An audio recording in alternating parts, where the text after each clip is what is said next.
gotta focus on yourself, on your faith, on your dreams, on your mind, on your health, yeah. You gotta work, never tell, keep your head down, find what you love and excel, yeah. Push and pull and repel any hate, go create what you want, feel compelled, yeah. And once you finally get a taste of the race, you'll never look back once you felt that. Don't let somebody take your time and your worth, just focus on yourself first. Don't let somebody take your time and your worth, just focus on yourself first. Don't let somebody take your time and your worth, just focus on yourself first. Don't let somebody take your time and your worth, just focus on yourself first.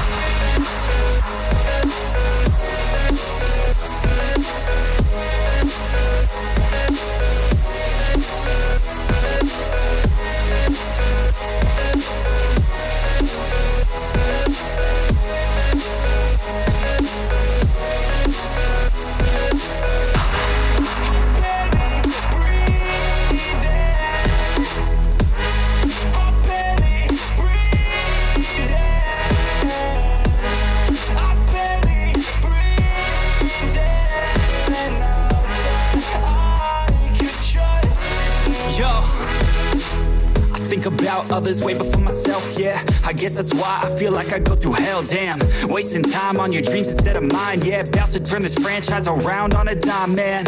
It's all about finding your right state of mind. It's all about turning the worst into fine. It's all about time and the work and the climb. From the thirst we will rise, I'm immersed in this life. Don't let somebody take your time and your worth, just focus on yourself first. Don't let somebody take your time and your worth, just focus on yourself first. Don't let somebody take your time and your worth, just focus on yourself first. Don't let somebody take your time and your worth, just focus on yourself first.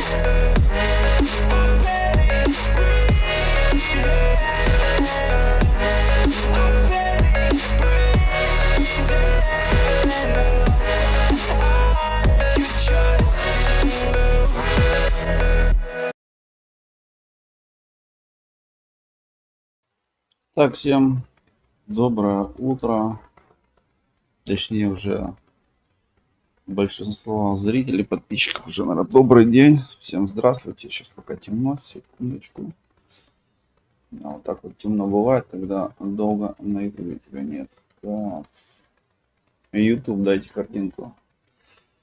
Теперь, думаю, сейчас меня будет видно. Всем здорово, Чеканок с ключом. Тимыч, привет. Сегодня Тимыч прям успел, хотя первый закреп поставил. Тимыч, здравствуй. Привет тебе.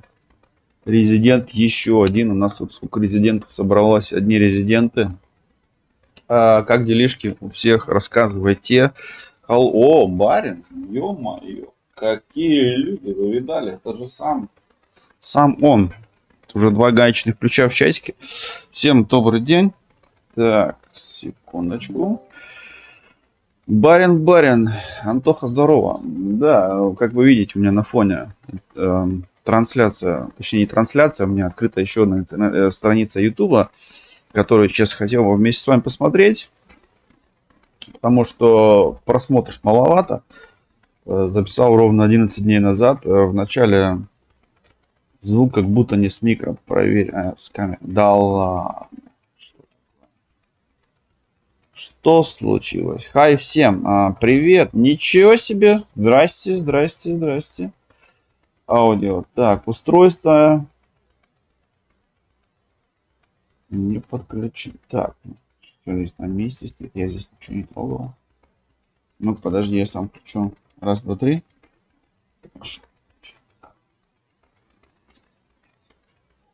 Да нет, вроде нормально. Здорово. Так, ну-ка мы вот так попробуем поговорить. Прям в эту вот штучку такую эту уберем. Фильтр. Так. Вот так.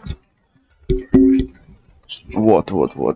Черный экран за тобой, да, черный экран за мной. Так, вот сейчас я думаю, вот в этом...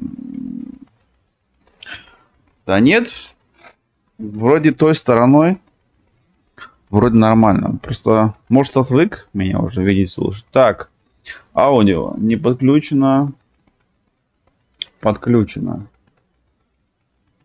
Не, ну это не то. Микрофон. Все, я ничего в настройках вообще не трогал. А вот так. Ну, поехали. Может, нет. То есть, не, все нормально. Здорово. Dark Knight Games. Димон, если мне не изменяет память. Дима должен быть. Здравствуй. С приездом, драйвер. Да, ну поехали.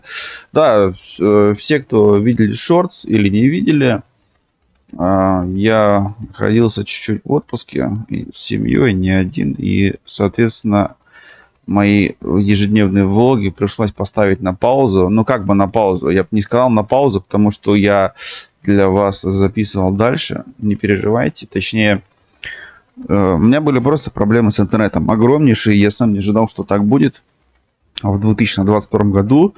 Но как-то вот так. Что здесь такое? Так. Вот здесь может выключить. Ну ладно. Да, как-то вот так все пошло.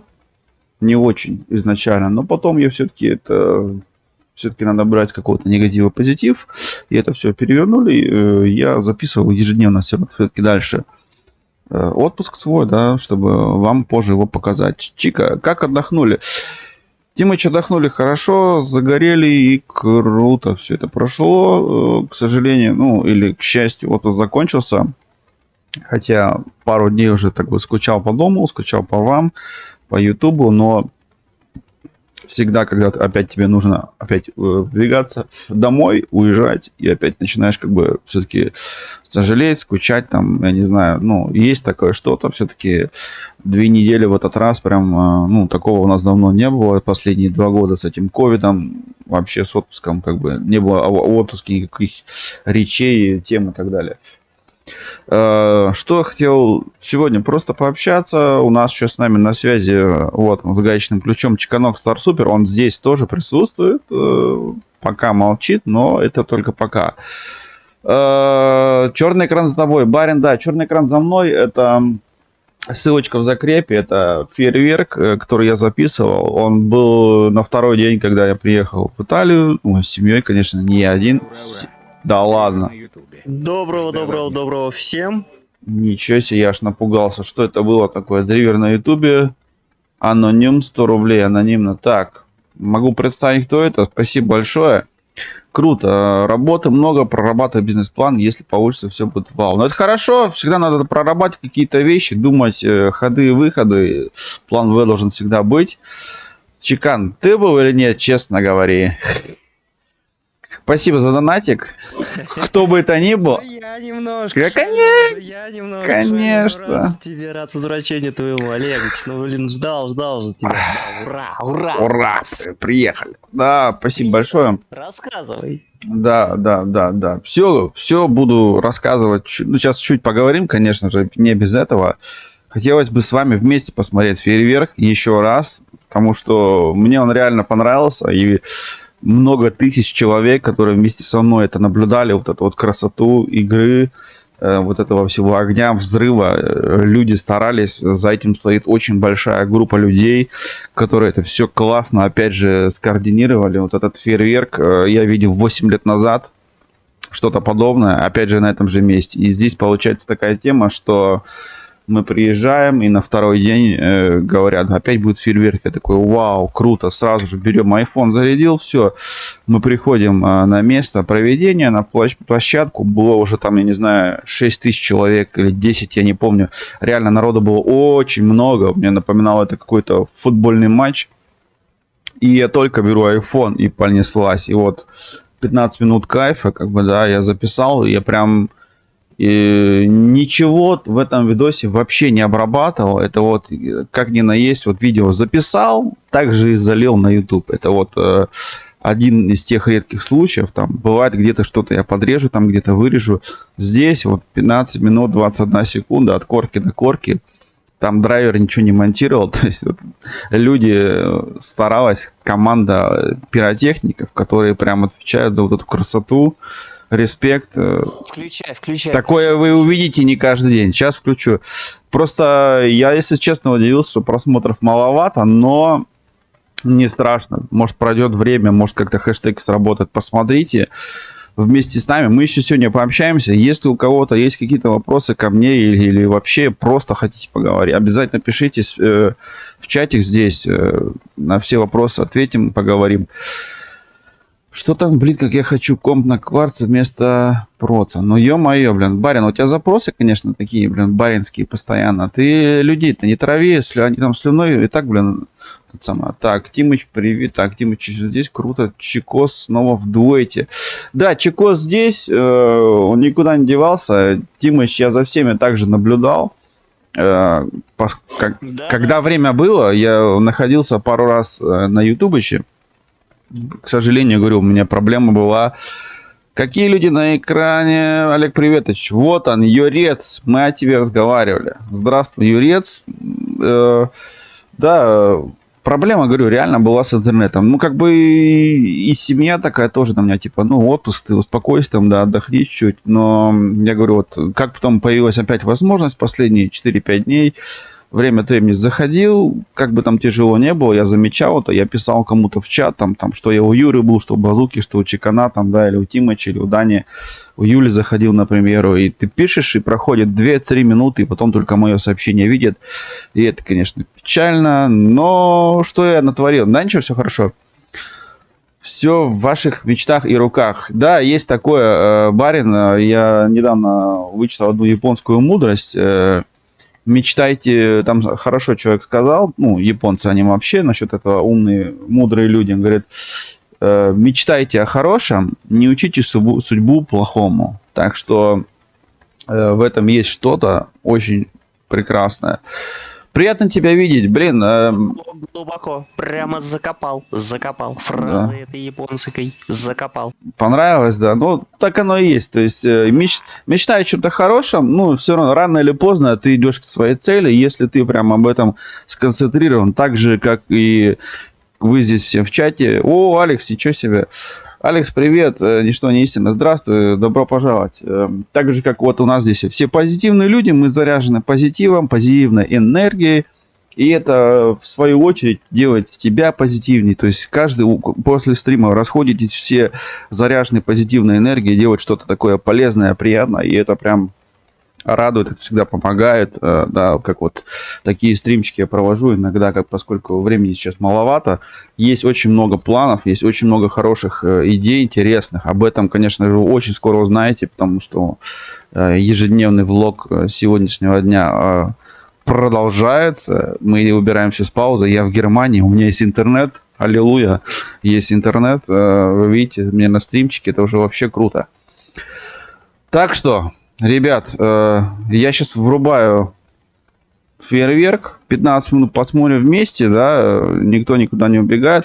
Олег, как ты смотришь на отношения лесбиян с Full HD? Юрец, есть уже в наше время 4К, но об этом мы попозже.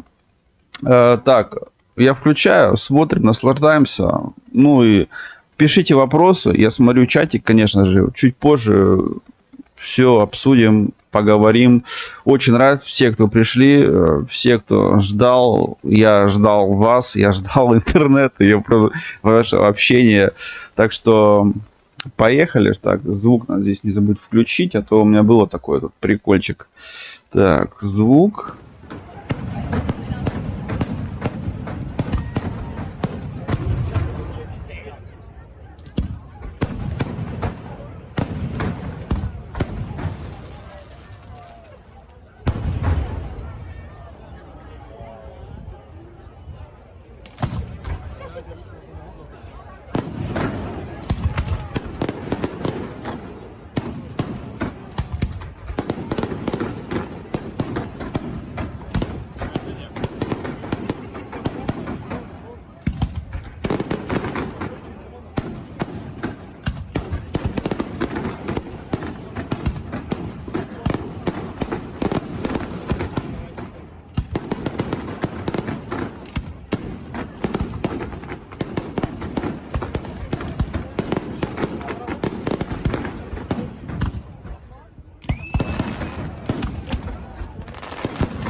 Ich glaube, ich kann nachts nicht mehr schlafen.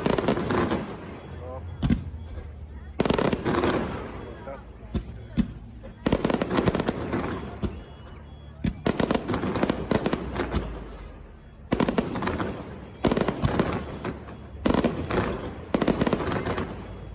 Mega Hammer.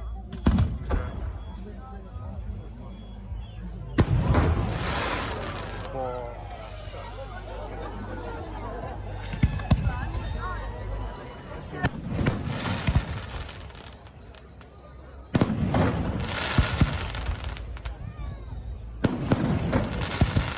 Irgendwann mal trifft die Drohne. Irgendwann ist sie kaputt. Alter. Da sagt der Mann.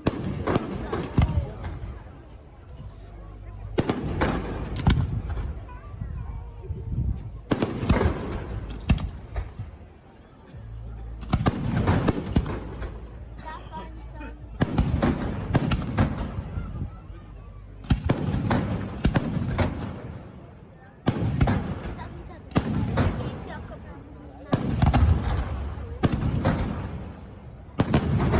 Boah.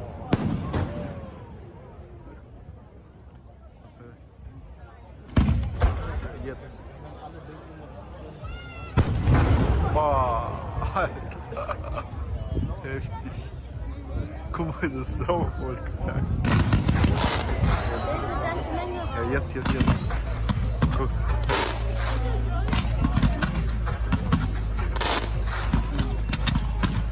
So ganz leicht. So, war damals genauso, wo du klein warst. Da sind wir zum richtigen Zeitpunkt hier hingekommen. Ja, das mein Jahr. Genau richtig. Und an den Strand gegangen. Wow. Guck, Disco. Ja. Jetzt nochmal, jetzt knallt.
Хрена Макдональдс отсюда.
Много.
Дрона гиглит.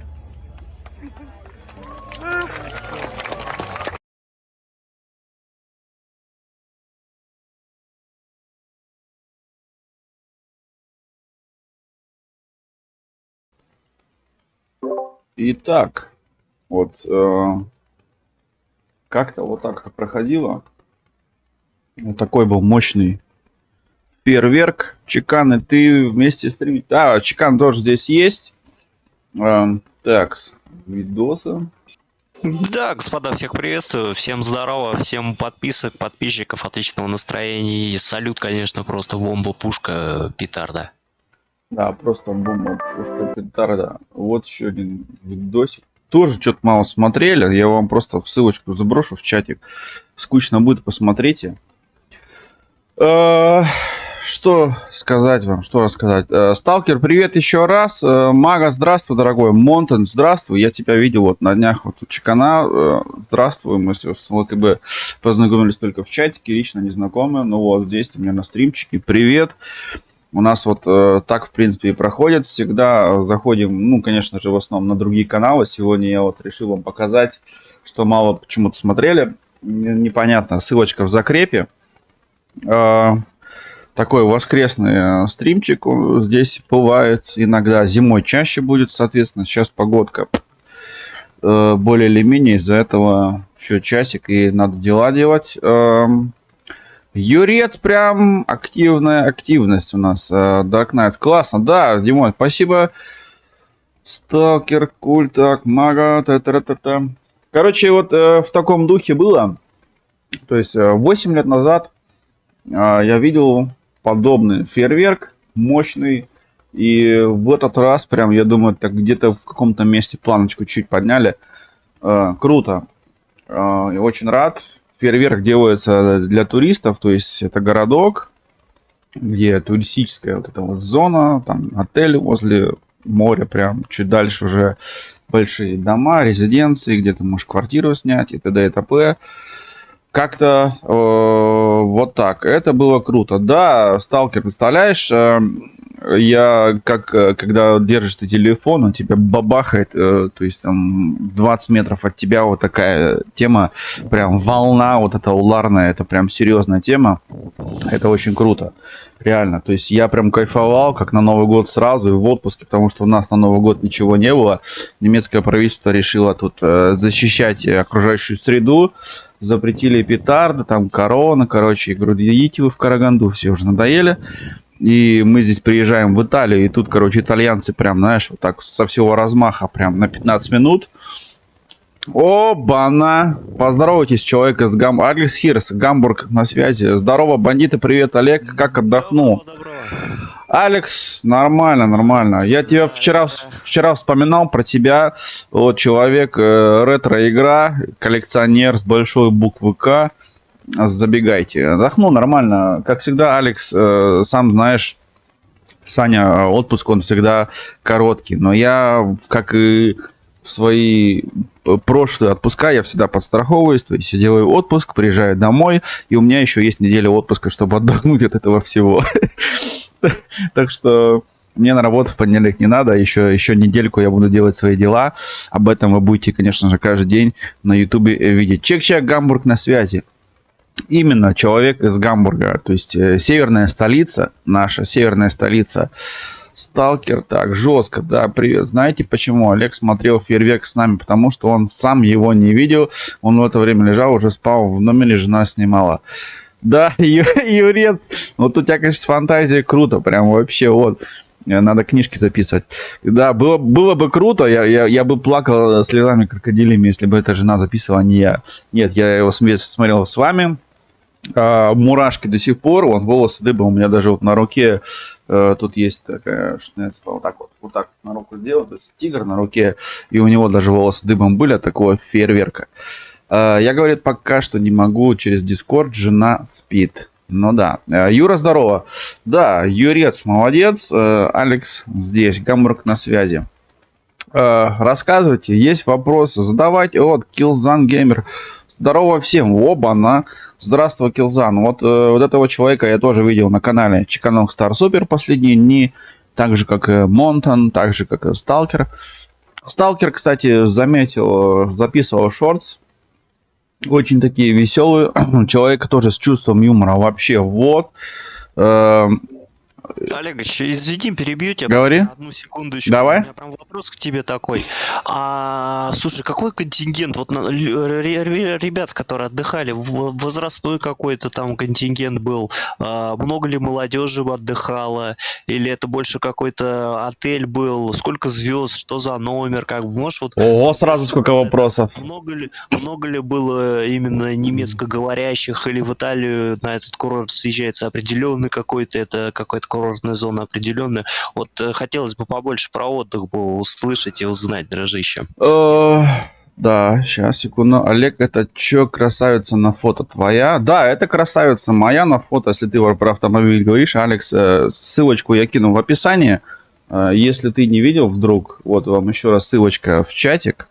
Вот вам ссылочка в чатик и контингент Олег плюс. Я вижу, волосы дыбом специально увеличил. Да, вот, не-не-не, серьезно, волосы не дыбом.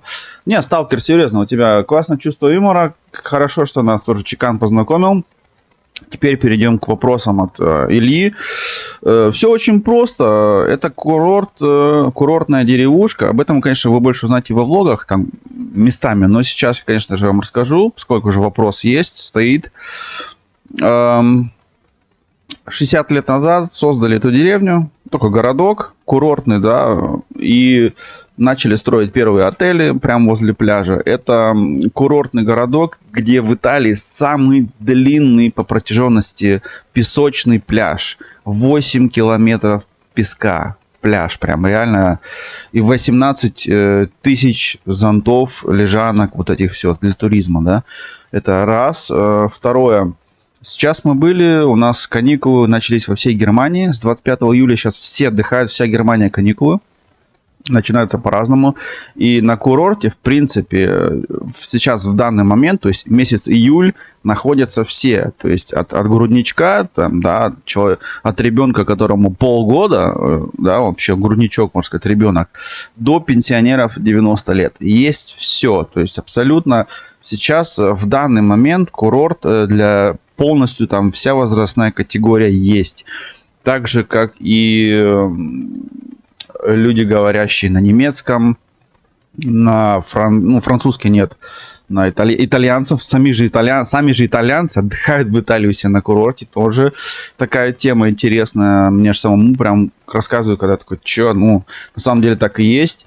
Много в этом году было людей из Польши, прям очень много людей было из Польши, много людей было из Голландии, что раньше я не наблюдал. И в этом городе мы были сейчас 6-й раз. Серега, привет! Вот он еще один контент. Олег отдыхает, а все остальные с ними. Всем приветики, Олежка, как отдохнул? Да, рассказываю, Наталья, про это. Оставайтесь с нами, и узнаете чуть больше информации. Натусь, привет. Всем приветики. Наталья, привет. Юрчик, кусь. Ну вот, все, Наталья сейчас вас всех покусает. Будьте аккуратнее. То будете с обкусанными ушками ходить. Покусь-кусь. Да, отели есть абсолютно разные. То есть от 1 звезды до 5 звезд. Цены, конечно же, очень неподъемные, поскольку, ну, для меня неподъемные, потому что семья у нас уже 3 детей, плюс там, да, муж, жена, получается 5 уже, а в отеле ты, если идешь, там они считают по человеку, там, да, и там, дети, не дети, это никого не волнует, хоть они есть ничего не будут, оплати за них полную ставку, и из-за этого отель нет. В отеле мы были в Тунис. Здесь отель, как бы для меня это очень дороговато, но мы в основном отдыхаем, здесь берем, просто снимаем квартиру и все, в принципе. Просто квартиру или дом, да. Опять же, вечером ходишь кушать в ресторан. Отель очень-очень накладно. И это как бы в этом году все равно очень тяжело, потому что все рванули в отпуск, все очень дорого. У нас даже кто вот в Турции отдыхали люди, и они даже задумываются лишний раз там, ну, лететь в Турцию или нет, ну, потому что все, что стоило там 500 евро, стоит 1,5, и это прям, ну, в 3 раза цена вскочила. Тоже неподъемно для много кого. То есть раньше-то летали в Турцию зачем? То, что дешево, как бы, да, all-inclusive, там все включено. Но эти времена потихоньку оседают, потому что не каждый может себе это позволить. Ну и много, конечно, у кого отмазок есть, но опять же, люди стараются, кто-то старается заработать, а как бы и все, а другие не успевают столько зарабатывать. Цена за квартиру, что там, 1500 евро на 2 недели. Отель 1 звезда, это как типа матрас на пляже кинул и все. Да, типа того, только если 1 звезда, это значит, что матрас без клопов. Это единственный плюс, но у тебя есть еще все время волной, может, вот этот вот водоросли волной при тебе приплывут. И, пожалуйста, у тебя будет салат на завтрак. Шутка, конечно. И кипяток бесплатный. Да, есть такое. Нет, снимали мы просто квартирку. Дома, там, конечно, в квартирке там кондиционер, холодильник, эти все дела, чтобы там дома позавтракаем, да, все. И, в принципе, находишься ты все равно весь день на пляжу. И как бы вот эти вот все удобства, вот эти all-inclusive, где все включено, оно, в принципе, не надо, потому что мы все время в движении. И то где-нибудь что-нибудь посмотрим, поедем, то в магазине. Но в основном находились вот так вот в послеобеденное время на пляжу. Там бывали даже пару раз и в обед там, где очень, конечно же, можно при большой температуре быстро сгореть. Это очень опасно. Из-за этого, ну, как-то вот так. Вечером, соответственно, всякие аттракционы, карусели там были. И в ресторане поужинал. тоже, я считаю, еще пока более-менее адекватно в этом регионе, потому что я уже слышал от многих людей, они когда едут там в Кроацию, там в другую страну, там, ну, рядом совсем одно и то же море, но вот на другом берегу, и кто-то хвалит это, кто-то хвалит это. Серега, all inclusive всегда надо. Да не, Серега, all inclusive, я не любитель такого, если честно. Я любитель такой, чтобы что-нибудь разненькое пробовать. Поехали мы этот all inclusive. И смысл чего? Ты сидишь весь день в отеле, все время ешь, тебя раздуют, как бочку наелся, и ничего интересного. А мы постоянно в движении, нам этот all inclusive, блин, любим поспать до часов 10-11, соответственно, отдохнуть, все-таки отпуск. Потом дома там позавтракали, с собой возьмем что-нибудь и на пляжу. И мне кажется, я даже записывал во влоге, то есть вот будет на днях влоги, начну вам показывать о том, как мы проводили отпуск. И, блин, там также пошел на пляжу, там ресторанчик или что, там можно покушать горяченькое взять, там, или пиццу там на напитки. На напитках, да, цены делают на напитках, и это всегда. All inclusive — это кайфуля. Да, ну, Серега, знаешь, как сказать, это кайфуля, когда ты в Греции, в Турции, это да. А если в какую-нибудь другую страну, как бы, оно не всегда нужно или важно. Так вот, если, конечно, в Турцию полетишь, по-любому там без all inclusive никуда. Так, стрим сегодня будет, Чкан? Спрашиваю тебя. Без него никуда. Killzone Gamer, что-нибудь придумаем. Так, здорович. Ну вот как-то вот так вот у нас проходил отпуск. Я не знаю, Илюха, тебе этого достаточно, как вопрос-ответ. То есть возрастные категории все. Сейчас пройдет месяц, каникулы закончатся. Да, Олегович, в принципе, понял. В принципе, по ценам объяснил, по номеру тоже все понятно. Народу, как я понял, вообще как килька в бочке. Очень много в этот раз. Очень много. Прям. По поводу чистоты моря, вот скажи мне, вот как часто вообще ты в море искупался за все это время? Так каждый день почти. Прям вот море чистейшее было. Ну, не чистейшее было, но оно в температуру воды в этот раз было просто вот как подогретое, тепленькое все вот это вот, прямо кайф. Водичка, прям водичка, надо, да, водичка по температуре кайф, счет чистоты. Рыб каких наблюдал тропических? Не, это ты не увидишь, потому что здесь, короче, две проблемки есть в этом всем теме, да, то есть чистота моря, она не такая чистая, ну, по крайней мере, вот берег. Дальше, конечно же, оно чистое, но мы-то дальше уже там есть определенная зона, где тебе нельзя заплывать. Что еще? Если начинают ездить там на лодках чуть дальше, где вот запрещено тебе плавать, они вот этими пропеллерами всеми вот эти там набуксовали это все дело, и потом это вот трава, вот эти водоросли, оно еще сюда подойдет, к берегу приплывает, и это, конечно же, уже не очень чисто. Еще какая проблемка в этом регионе именно для чистоты воды, то есть вода мутненькая, сама по себе соленое море, это понятно, но поскольку очень большой вот этот вот пляж, очень большой берег, вот этот именно, как сказать, песочный, и волны, вот этот песок постоянно вот так вот его как крутит такой, да, и у тебя вот эта муть получается. Единственное, хорошо, что ты вот можешь передвигаться босиком, да, там всяких этих, не обязательно тебе там какие-то сланцы делать, там шлепки, я не знаю, что там, обувь какую-то, то есть ты, и очень плавненько, то есть как прогнозируемо, ты заходишь в воду и ты можешь пройти там 50 метров, и тебе там чуть выше, чем по колено, то есть далеко надо от берега отойти, чтобы прям тебе метр 90 прям до головы дошло, вода. Как бы, да, не такое, что 2 метра прошел и все, типа там 5 метров глубина, этого нет. То есть он такой пляж, больше адаптированный, вот, детский отпуск там получается. Очень много детей на краю, там они там баллоны мы типа надували, они здесь вот плавают, да, с тобой, ты знаешь, что это безопасно, да. Не глубоко. То есть инфраструктурка там вся готова. Это глубина, не глубина. Да. Вот, то есть ребенка можно спокойно отпустить, следить, да. чтобы забыть, да, у нас куда там далеко не убегать. Да. Все, да. Есть определенные границы, да, где заплывать можно, где нельзя. И есть также стояли, вот знаешь, как вот есть сериал Baywatch, когда у тебя охранники, вот эти спасатели, да. И у нас здесь такие же там, то есть каждые 100 метров стоит такое там место, когда вот спасатель, у него есть лодка, бинокль, все как положено, да. То есть уже все это предрассмотрено, приготовлено. То есть, ну, да, может, случаи были, нет. Надеюсь, что все бы остались живы. Я говорю, вот, есть минус того, что вода песком баламутится, вот это, знаешь, постоянно волны, и как бы она непрозрачная. То есть ты вот зайдешь, когда тебе по пояс, ты не видишь, что на дне, это ты не видишь. Но ты чувствуешь, что ты идешь по песку, как бы, и все нормально.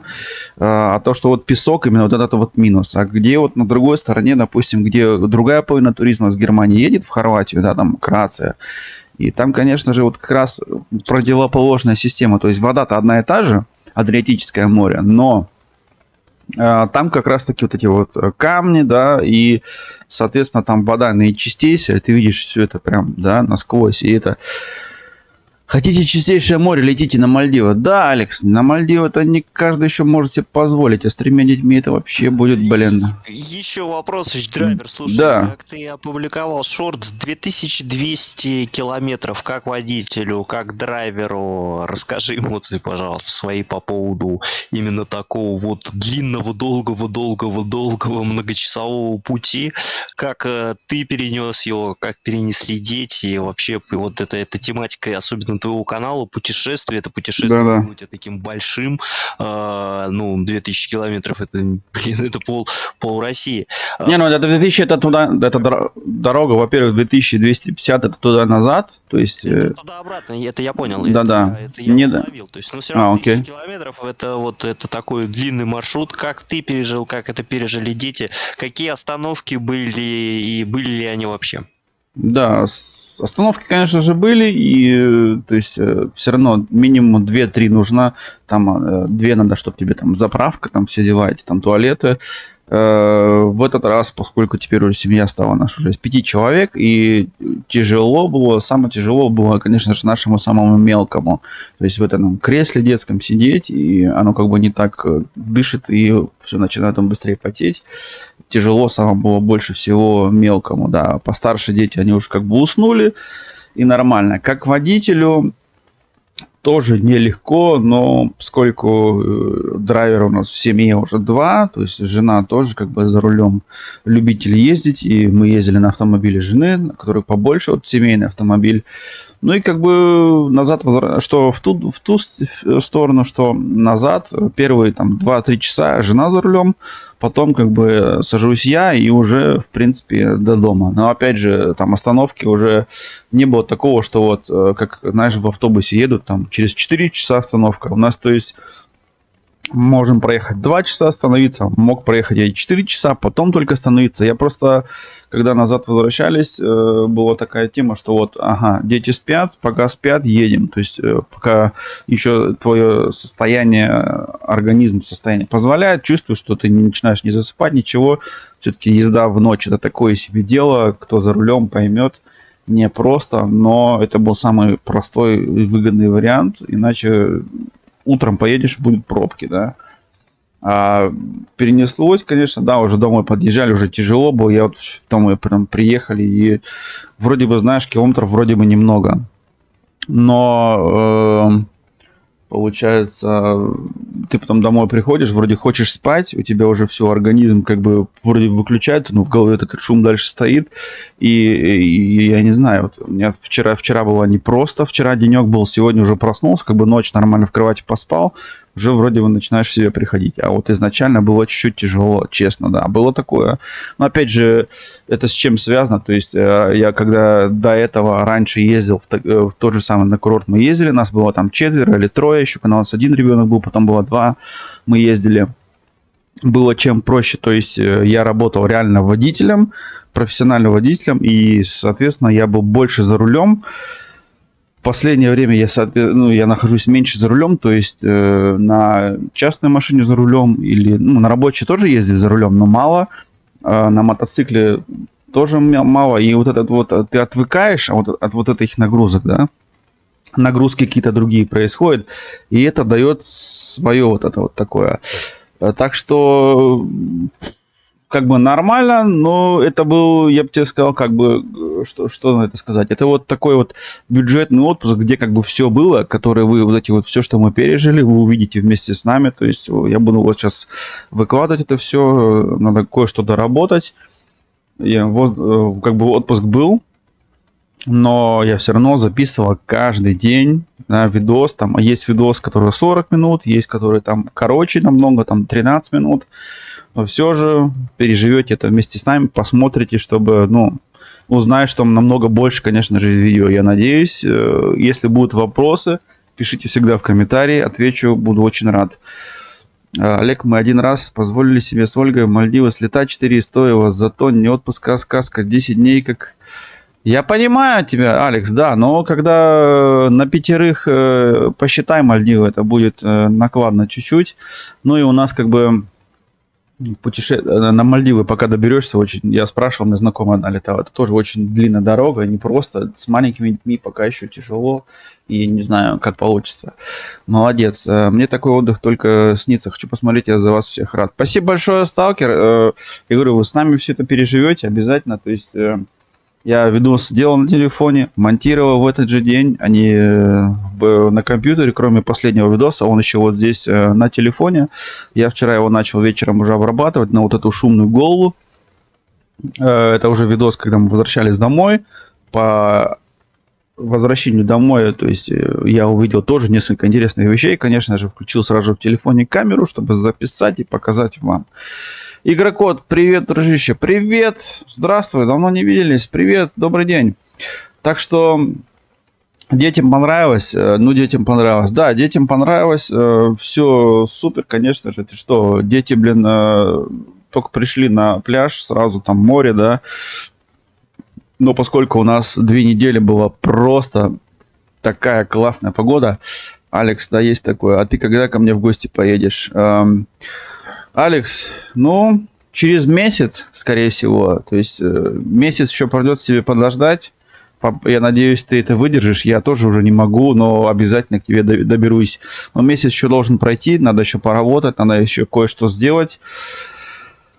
Так, Юра, привет. Котик, привет. Да, Котик, здравствуй. Вот как-то вот это вот все вот так. То есть все, что считал более-менее нужным, важным, как мы проводили, что проводили, там ресторан, где-то еду показал. И это вы все, конечно же, увидите. То есть в ближайшие дни начнем показ этих вот самых видосов. Обязательно сегодня еще тоже есть несколько дел, а потом разберемся реально. То есть все еще будет, да. То есть сейчас вы там видели, там шортс вы видели, несколько шортс, которые я записал там, блин, с таким медленным интернетом. Это просто, блин. Так, а Бамблби, ты зараза, я сказал тебе, бери его, беги. Да, сталкеры, Бамблби я не смог забрать с собой. Во-первых, это очень громадная такая, блин, конструкция, подсоединенная к электричеству. Когда я его удивился, там, то что лампочки, все это моргает, светится. Там, его охраняли 3 видеокамеры. То есть это очень непростая была бы ситуация. Ну и как бы я хотел, как нормальный, адекватный турист, провести отпуск. И чтобы мне в следующий раз опять пустили, сказали, ну, что ты можешь здесь отдыхать. А не было никаких запретов в этой стране. Так что я его не взял. Но я надеюсь, если я в следующий раз доберусь до этого же места отдыха, он еще будет там стоять. В принципе, я уже 1 раз его видел, но почему-то в тот раз я не записал. А тут мы приезжаем в магазин, и он стоит. Я помню тот день, я заливаю этот видос коротенький, там, я не знаю сколько секунд, 15-14.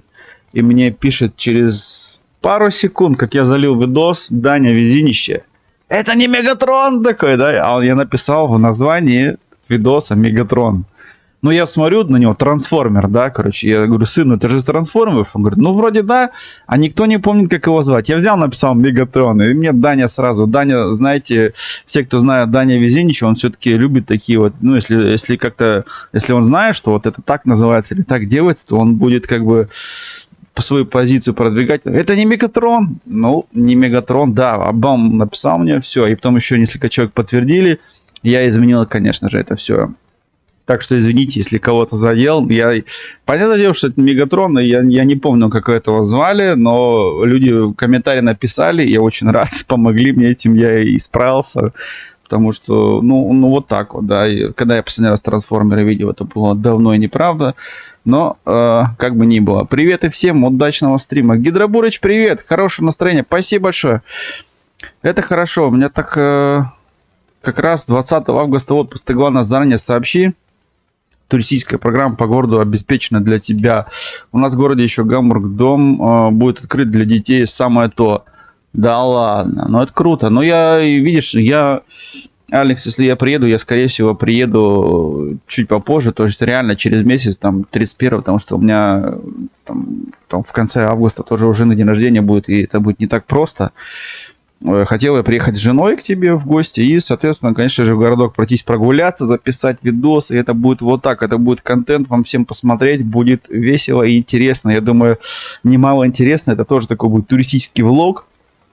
И, конечно же, хотел посмотреть в реале, как вот Алекс сейчас вот там у себя переделал это все, там комнату я видел шортс, и хотел посмотреть его коллекцию прям своими глазами, мне аж самого горит. У меня игры, конечно, есть, у меня парочку, но что Алекс Хирс, что вот Серега, наш тоже коллекционер, очень много вот этого всего, и это прям, блин, ничего себе, такое каждый день не увидеть.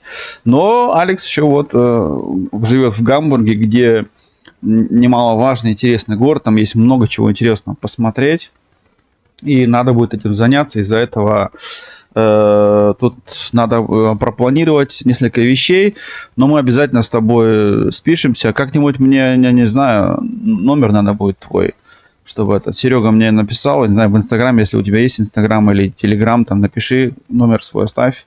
Серега уже оставил, надо будет с ним скоро созвониться, согласовать пару вещей. И видно будет, ясно. У меня 2 недели отпуск с 22-го, так что... как раз 22-е, то есть у тебя до начала сентября отпуск. Как раз нормально, если у тебя это отпуск есть, это будет самое то, можем с тобой там весь день заняться вот этим всем. Это будет очень интересно и круто. Окей, WhatsApp скину. Да, скинь, если у тебя, не знаю, есть там или как. Я номер сейчас, конечно, в чат же писать не буду, но можно будет сделать что-нибудь подобное. Так.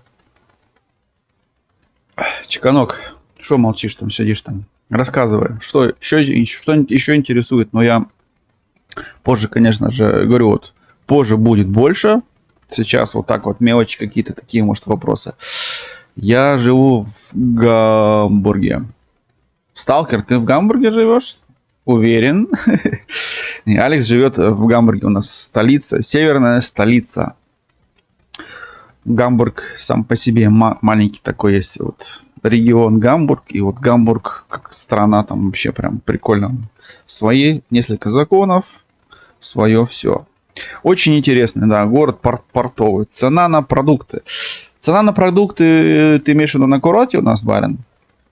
Чекунец, зовут твоего кота, да, Чекунец. Моего кота, он вчера я шорт последний записал, моего сталкер, правильно будет в Гамбурге, да, моего кота зовут Сэмми, вчера сделал шортс, это прикольно. Так, правильно будет Гамбург, да, Гамбург, у нас говорят Хамбург, у нас вот это вот не Г, а Х, и так мягенько, Хамбург, да, тут везде, да, мягенько это все произносится. Так, цены на продукты, ну, у нас более-менее были цены адекватные, но опять же, итальянцы, как и другие люди вот в своей стране, то есть они свою продукцию продвигают, и, соответственно, вот все, что связано с итальянской едой, там, ну, томатная паста, там какой-нибудь там лапша, вот это все, более-менее еще цена такая вот адекватная, а если какие-то вещи вот, которые более-менее там не распространенные, они на эту цену накручивают, чтобы брали все-таки свое. Гамбургер, я написал гамбургер. Я просто, значит, точно, в Гамбургере. Понятно. Я правильно написал гамбургер, да. Да, у вас в Германии думают делать евро-паспорт или нет? Ну, хрен знает. Ну, у нас, видишь, поскольку мы находимся, как у нас Евросоюз, я в Италию ехал, то есть просто с немецким паспортом. Мне не нужно никакие там визы и открывать и так далее. Просто сел на машину, поехал. И как такового паспортного контроля, когда переезжаешь границы, нет. То есть мы переезжали, была граница Австрии и граница Италии. И то как бы граница Италии, как мы едешь такой по магистрали, и тебе навигатор говорит такое: вы пересекли границу, а ее на самом деле вообще нет. А вот на стороне Австрии, то есть с Германии выезжаешь, с Баварии на Австрию заезжаешь, там уже прям тебя проверяем, как полиция стоит, и они могут, как у нас говорят, штихпробен, то есть через одного так в сторону его раз автомобиль, и могут досмотреть, проверить и спросить. А так, в принципе, большинство проезжали, просто что все ломанулись, началось время отпуска, и были пробки, но просто нереальные. И когда мы двигались на курорт, то есть мы ехали в сторону юга, да, на Италию 2 недели назад, это было очень тяжело, то есть мы там провели, в автомобиле очень много времени, и это, конечно же, забрало силы. Скажи что-нибудь по-немецки, пожалуйста. А что тебе, что... Я аж подавился, а что тебе по-немецки сказать? Олег, я тоже заметил все, что у нас на Х в России говорят на Г, то есть да. Герта, Херт, да. И так далее. У меня даже фамилия в Таджикистане не Хирс, а Герс, да. Алекс, я тебе больше скажу, если бы ты жил не в Таджикистане, а жил в Казахстане или в России, была бы одна и та же проблема. Ну, как бы здесь, мы здесь как бы по-немецки это все, а там то ли с английского беру, то ли вот я как паспорт мы делали русский за грантом, они такие, как ты сказал, говорят, там в заграничных паспортах стоит то ли на французском, там что-то такое. И постоянно вот эти вот какие-то непонятки, что вот там Г, Х, вот это вот, короче, там много чего. Ну, что он написал? Ну, Алекс Хирс. У нас говорят, вот я ему скажу правильно. Алекс, он пишет Хирс, то есть, а на самом деле это вот Х, как ее мягенько-то говорят, там буквы Х-то толком нет. То есть Алекс Хирс, там, да, вот так проглотил, и букву Р, она в основном глотается, прям остается 10% этой буквы, а иногда вообще ее нет. Это очень тяжело. Но я вас могу, в принципе, насчет этого, как мы угорали над этим первое время, а теперь уже как-то привыкаешь, долго живешь, и это уже такие вот мелочи, незаметно. Но это как вот прикол такой был, я не помню, в какой-то комедийной передаче, вот когда пишешь, там пишут одно, а произносят другое. В этом я могу привести пример страны, как Франция. Во Франции такая тема вообще. То есть пишут одно, читается вообще, язык сломать можно. Так что, я не знаю. То есть я с французским языком несколько раз столкнулся. И это просто вот та самая хрень, когда вот Hot Games. Здравствуй, Юля! Здравствуй! Привет! Здравствуйте! Вот мы здесь, вот мы в Германии. Здравствуйте! Вот у нас такой стримчик. То есть мы были... Всем хаешки. А вот и Даня. Даня, здравствуй. Я тебя только вспоминал недавно. То есть... сейчас вам покажу. То есть... Что я хотел этим сказать? Ну-ка. Тебе машину показать. Так. Короче, я вот так английский совсем не знаю. Как вижу, так и читаю. Английский, Алекс, вообще, Сань, просто самый простой язык. Смоки, привет, здравствуй. Я когда делал паспорт, тоже 4 раза подавал на исправление фамилии. Да, там одну букву напишут не так, и ты потом попал. Так, Юляська, все поздравили, кроме тебя. Фурчит. Данька фурчит. У тебя что, день рождения, что ли? Если день рождения, тогда поздравляю. Юля, мое доброе здравие вам. Алекс, привет. Здравствуйте. Английский очень простой язык. Я сейчас его начал изучать поближе. И довольно-таки реально легкий язык. Если бы я начал изучать английский раньше, чем немецкий, то я думаю... Мне бы на английский язык понадобилось максимум годика 2. Проблема в изучении языков во всех, в принципе, тебе нужно общаться именно с носителем языка, то есть с тем, с человеком, кто ежедневно разговаривает на этом языке. И тогда ты быстрее его, конечно же, выучишь, особенно вот это вот произношение, да. Грамматика это одно. Но и в Англии, в принципе, я вот грамматику сейчас вот смотрю, там, да, очень просто запоминается и... как бы жить можно, да. Я думаю, если я вот еще пару лет в это все инвестирую, то я все-таки буду и на английском смогу общаться. То есть немецкий язык мне понадобилось чуть больше 3 лет.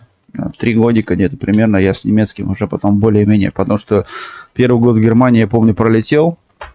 Там до немецкого языка вообще тяжело было очень. Но поскольку мне повезло, я в школу начал, еще здесь попал несколько лет в школе был, и немецкий как бы быстрее пошел. Ну, когда на профессии учился, оно еще потом легче началось. Даня, поздравляю.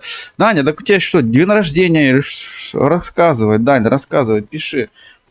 Если день рождения, то поздравляем тебя с днем рождения. Что такое здесь? Желаем тебе всего самого-самого. Не болеть, главненькое. Английский совсем не знаю, если честно, не хочу знать. 4 языка хватает. Да не, английский очень прикольный, в принципе, этот. У нас русский-то я постоянно знаю. Русский знаешь, русский матерный знаешь, там, да, немецкий.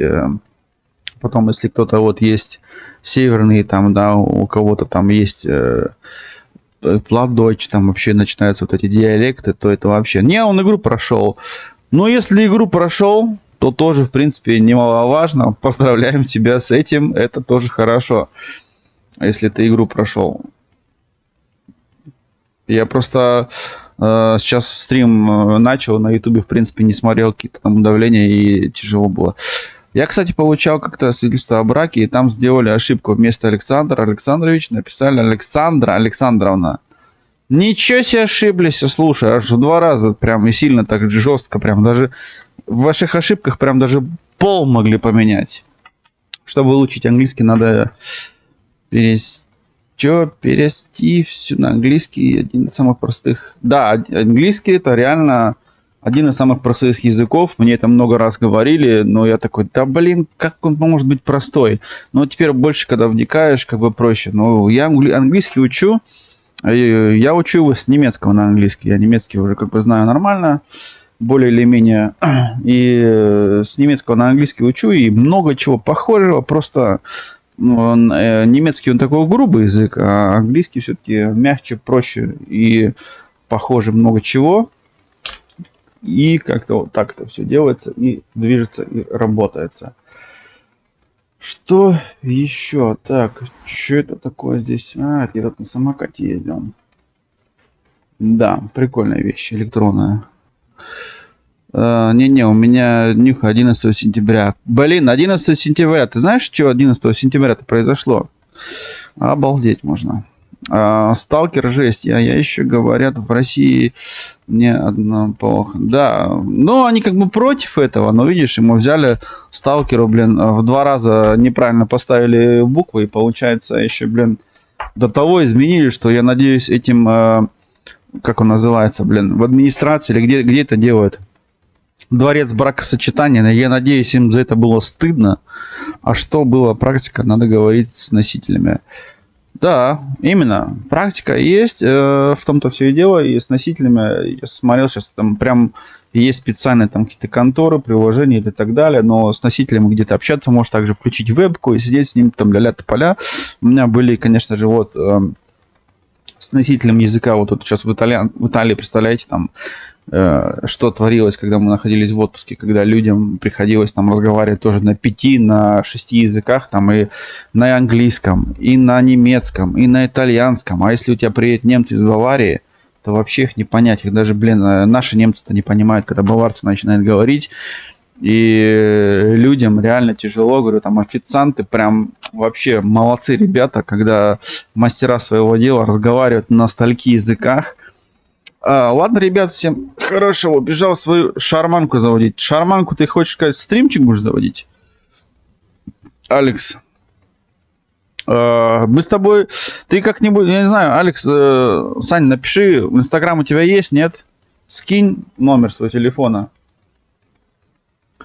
Или как-нибудь по-другому, я не знаю, как-нибудь надо будет с тобой договориться. Пойду... не надо, зачем? Этот сталкер, курятиной заниматься, это вообще дело нехорошее и неблагодарное. Так что...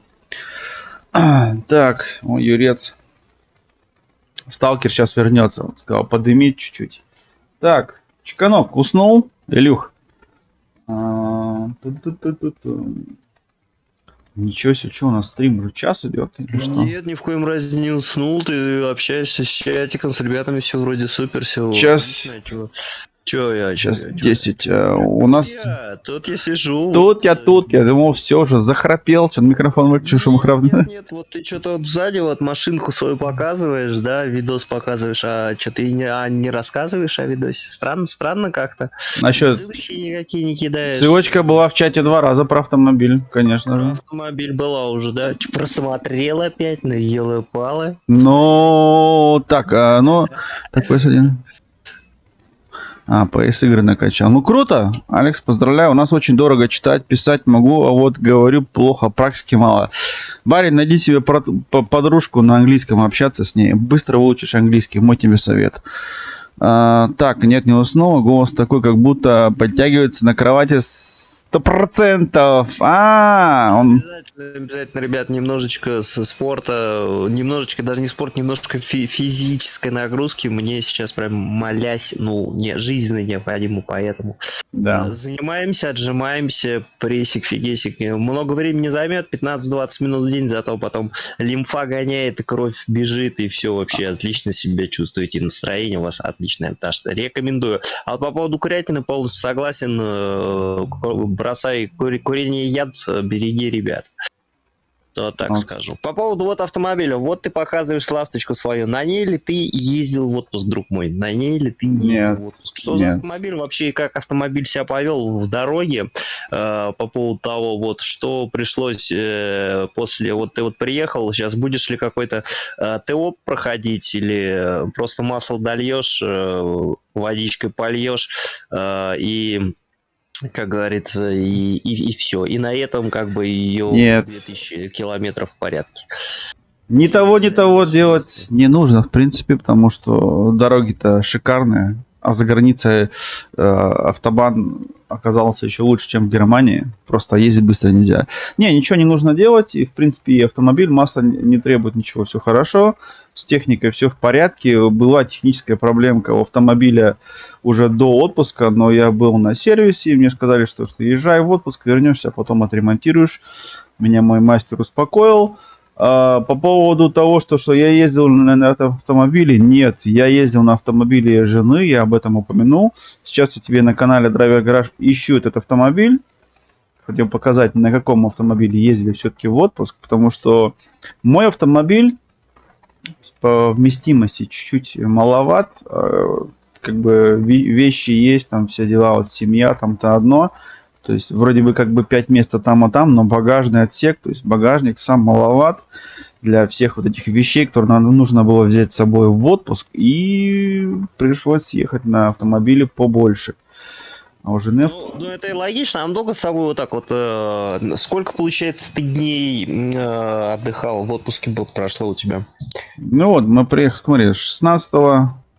Сейчас, подожди. Сейчас календарь тебе скажу. Так, 2 у нас... недели, получается, где-то? Да, 15 июля мы сели в автомобиль, уехали. 16 мы были на месте. Вот с 16 до 29 мы были там. 29 сели в автомобиль, и 30 были дома. Как бы на полдня раньше мы выехали. Чиканога, привет передавай, Алекс пишет. Да, Алекс, спасибо. Тебе тоже огромнейший привет, дружище. Я вижу, читаю чатик, все в порядке, да, как бы. Да. Все. Да, 2 недели у нас был как бы отпуск запланирован. Квартира была также само взята на 2 недели. Да, и... Вы как-то заранее договаривались по поводу жилплощади, или вы вот по факту приезда уже? Да, по месту приезда можно было бы делать, многие так делают, но поскольку у меня семья все-таки, сам знаешь, из 3 детей уже состоит, и это как бы... Да, это очень большой риск делать такие вещи, то есть я это всегда делаю все заранее, потому что все может произойти, ты можешь приехать поздно, у нас так и получилось. Мы ехали 22 часа в одну сторону, мы стояли в пробках всю Австрию, это просто была жесть. То есть дорога на отпуск заняла просто нереальную тонну сил, отобрала у меня, да, я отходил еще 2 дня от этого. Это было очень тяжело, все устали прям до ужаса, но потом все-таки за 2 дня опять набрали силы, начали отдыхать. Вот сейчас вы видите на экране автомобиль.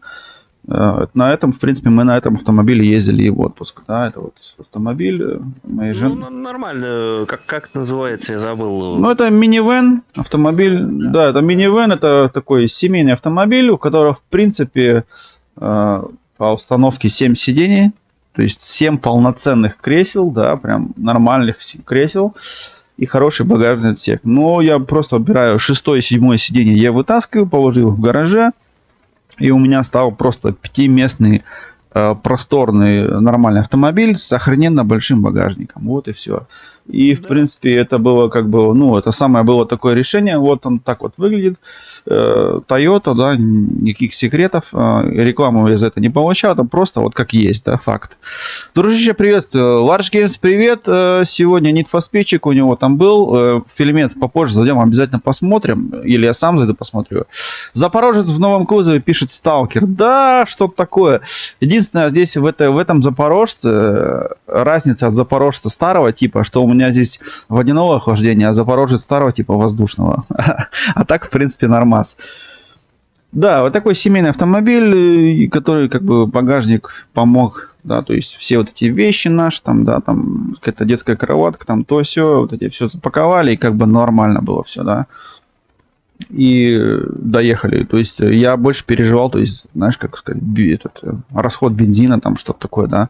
Но когда оказались на магистрали, как бы проехали, то есть первый бак бензина спалился, я был очень сильно удивлен. Орлан, доброго. Да, и я очень был сильно удивлен, то, что он в принципе себя на магистрали показал прям с такой стороны, с которой этот автомобиль на протяжении последних там 5 лет не знал. То есть автомобили в нашей семье вот этот уже лет 5, наверное, да, а то и больше. И очень экономично был в этом плане. И это прям очень меня обрадовало, да, и в принципе съездили в отпуск и супер. Вот приехали, все, автомобиль теперь надо только, конечно же, внутри там пыль чуть убрать, пропылесосить, что еще? Ну и потом, конечно, я займусь тем ремонтом, который, в принципе, хотел еще сделать до отпуска, но проехав 2250 километров, как бы, я думаю, я могу еще 10 тысяч проехать, а потом только взяться за ремонт, то есть нормально, да. Масло я менял еще в начале этого года.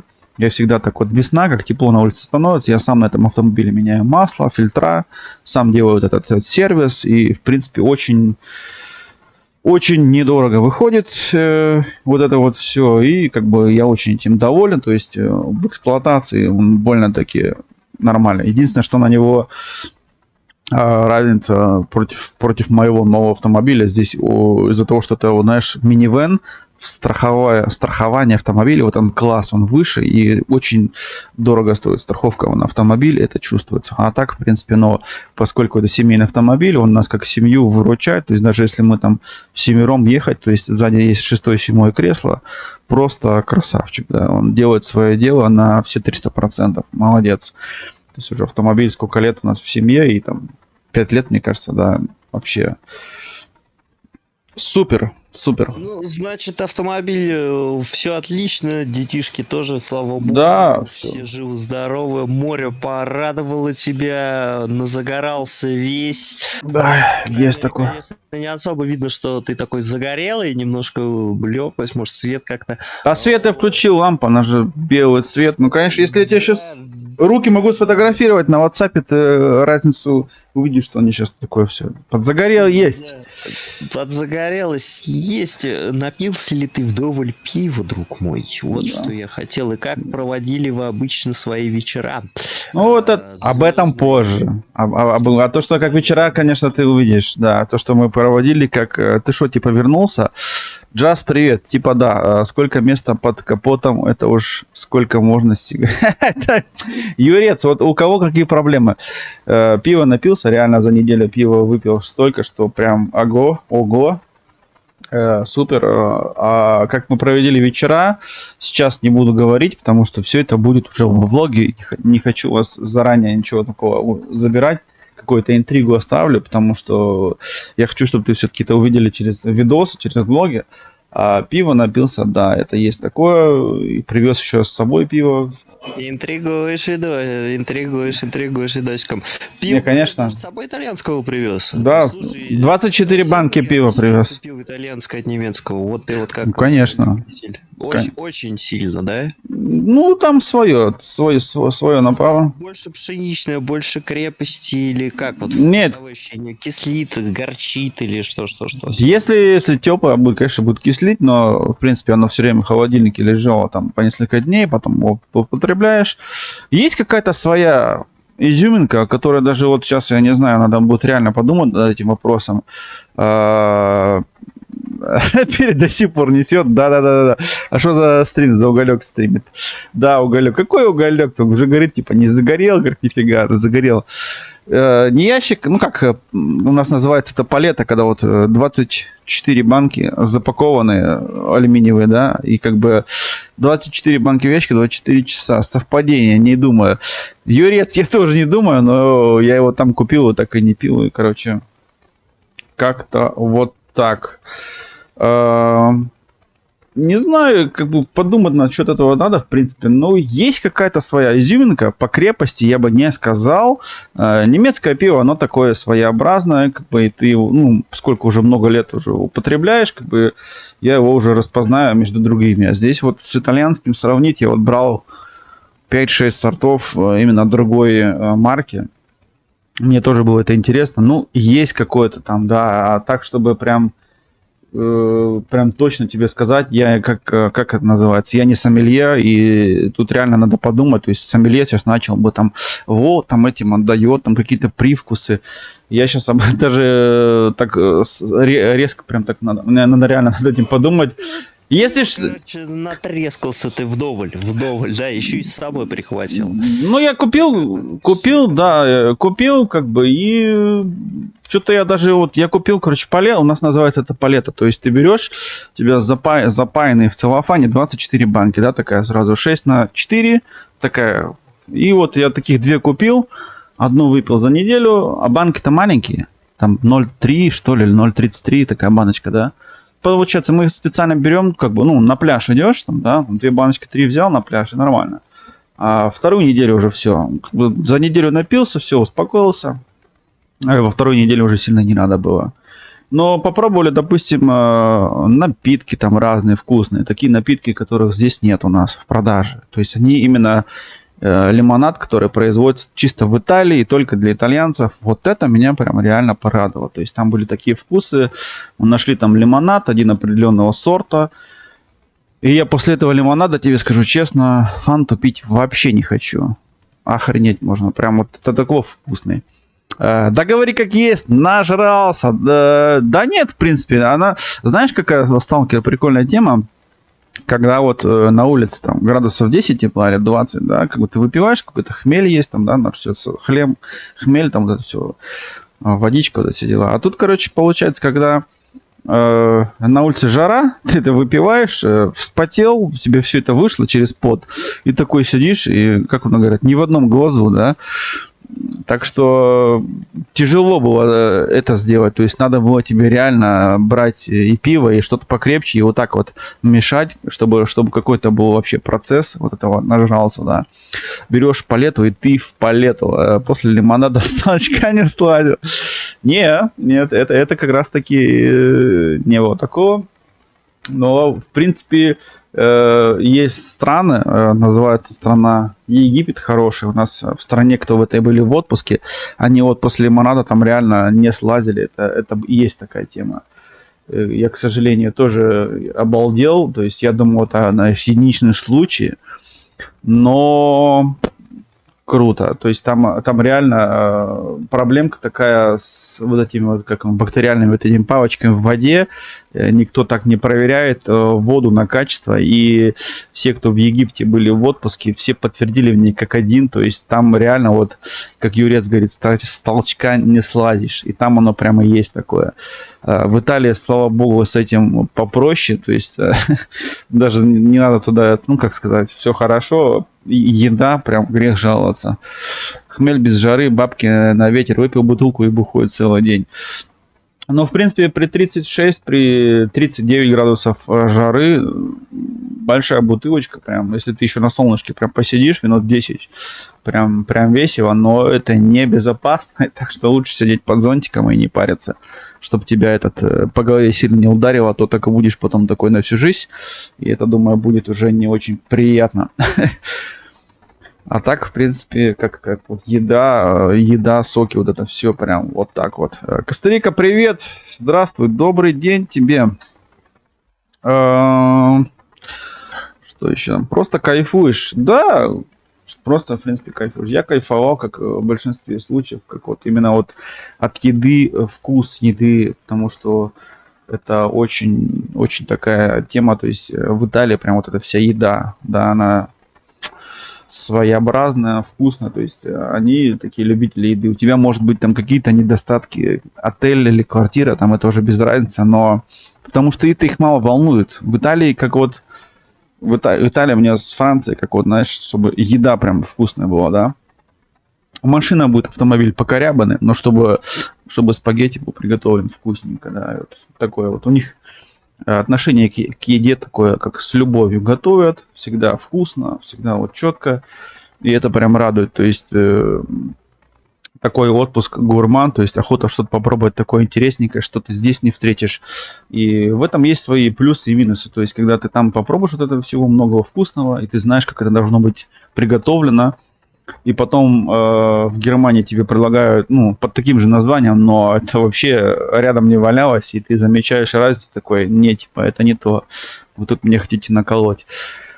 У них просто скрытое производство метана, они вытяжку делают в сортире, все уходит в переработку для топлива на автомобиль. Было бы очень даже, в принципе, неплохо, но нет. Также у них такая тема, поскольку отпускной наш региончик такой находился как бы полуостров, да, и как бы все так же, как и на газовых баллонах и держится. То есть газ реально там в ходу. Раньше хотел себе жену итальянку. Вот круто бы было, если у тебя была бы жена итальянка, она бы тебе бы мотивировала на то, чтобы ты выучил итальянский язык. Это скрытая отсылка. Борю, ничего личного. Да не, Just, все супер. У нас с чувством юмора все нормально. И как бы какие... Нет, конечно, ничего личного. Все хорошо. Все хорошо. На днях драйвер собирается делать мини-путешествие. Я вот сейчас вот прогнозы погоды все чекаю, смотрим, что к чему и почему. И надо заводить Кавасаки, в принципе, уже, потому что я соскучился. 3 недели без мотоцикла, вообще прям все, у меня уже начинается уже вот это вот, как они, судорога, вот это все. Надо же вот именно этот байк надо заводить и вперед. Щельдик на авто. Да, щельдик, щегедым. Поедем, прокатимся, сделаем кое-какие дела, кое-что запишем для вас, как обычно, контентик писать будем. Да, ну вот как-то вот так. Есть, говорю, несколько планов. Некоторые вещи говорить вам сейчас пока не буду, потому что вы это увидите через месяц уже здесь на канале. В принципе, я сегодня, если завтра разберусь, как с чем, то... Так, что там? Вот такой вопрос. А какой там бензин? Есть разница по маркам с Россией? Маркам с Россией чего? Бензина или как? Бензин здесь как и во всей Европе. То есть бензин 95-й, 100-й и солярка. Ничего особенного. Качество бензина нормальное, все хорошо. Щельдик надо менять на ТТВ драйвер и супер драйвер No Blue. Да, No Blue, супер драйвер это круто. Just, да, супер драйвер это круто. Так что перед отпуском говорил, там, отдыхайте, загорайте, набирайтесь каких-то позитивных эмоций, балдейте, не знаю, там, то есть чекан, хорошо, вот я видел шорт, загорал, у меня тоже сказал, говорит, загорал, все, это хорошо, то есть сейчас как бы вот сутки... А что, на тебя насмотришься, там все время солнышко показывает, все время солнышко показывает. Да. Я тоже пошел косточки погрел.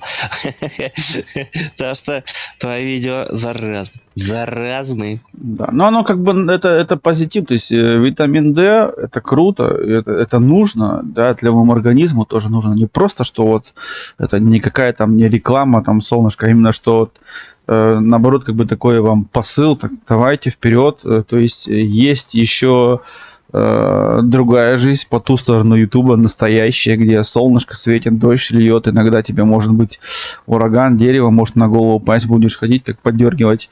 Не, нужно сейчас летнее время, наслаждайтесь, отдыхайте, как бы, что еще? Могу тебя Загорайте. округлился 660 подписчиков у тебя, дружище. О, нифига себе. Блин, вот это я тоже, кстати, не ожидал. В начале отпуска там что-то было 620-630. Спасибо, конечно, всем, кто подписался. Новенькие, приходите. У нас вот будут вот такие вот время от времени, как будет, конечно же, время вот такие вот стримчики. А так, в принципе, что еще? Что еще? Играть будем когда-нибудь, когда погода на улице будет очень плохая, будем играть. А так у меня опять сейчас будет уходить очень много времени на монтаж. Монтаж сжиратель времени, самый настоящий губитель. Но если я не буду монтировать, какое-то определенное качество банку поддерживать, вы не будете видеть того, что я делал. Отпуск закончится, да. Бенз тот же самый. Единственное, сотый бензин отличается. Ноги ребят на гонках спецом заказывают вот дальнобоев. Бенз 100 из Европы, спец для драк заездов. Ну вот, Олег Саша вещает из парка Царицына. Я не знаю, что такое Царицыно. Наверное, там хороший парк. Нет, это драйвер 2 года назад был на картинге с коллегами по работе, и мы там кайфанули, потому что картинг был под открытым небом, это было так круто, позитивно, зарядно, я прям балдел. Что-то короткий отпуск, Lush Games, я не знаю, сколько у тебя там отпуск длится или нет, но 2 недели в Италии мне уже как бы нормально. 2 недели мы отдохнули, отпуск был у нас 2 недели, и еще неделю я сейчас буду здесь дома отдыхать, в Германии. Ну, как отдыхать? Отдыхать я тоже не могу это сказать, потому что мне следующие дни будут очень интенсивные. Насчет отдыха, конечно же, пока речи здесь не может быть. Да, Бархатов в смысле. Бархатов. Понял, сорян. Бокальчик, Дом Периньон, на завтрак и долго живешь. Да, барин, бокальчик, Дом Периньон, и я буду долго в трусах ходить на работу, а не в штанах. Это факт. Дом Периньон стоит чуть-чуть много, и я, если честно, не любитель вот таких... Шутка про трусы зачем? Ну а как оно? Так оно как бы, моментальная реакция, то есть, нет, просто это такие экзотические напитки, в моем понятии, они стоят очень много денег, и я, если честно, вот этих вот шампанских, вот этих вот всяких, не любитель, скажем так, там вот этих газов понапускают, потом ты ходишь, газуешь по улице, как этот. Это не мое, реально.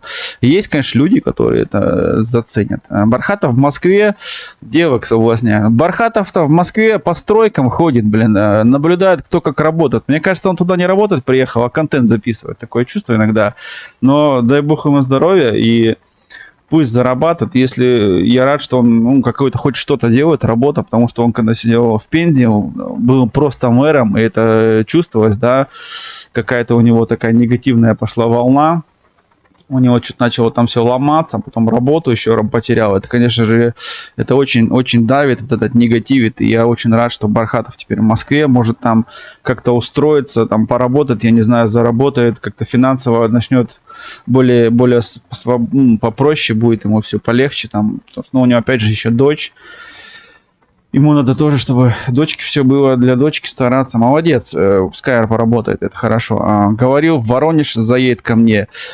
Кстати, да, слушай, сталкер, я насчет этого бы аккуратнее был. Если он сказал, заедет, кто знает. Сейчас мы стрим закончим, он тебе на пороге будет стоять уже, Бархатов. Да, так что аккуратнее. Он такой еще человек, непредсказуемый. Мэры всегда такие непредсказуемые, да, Чикан?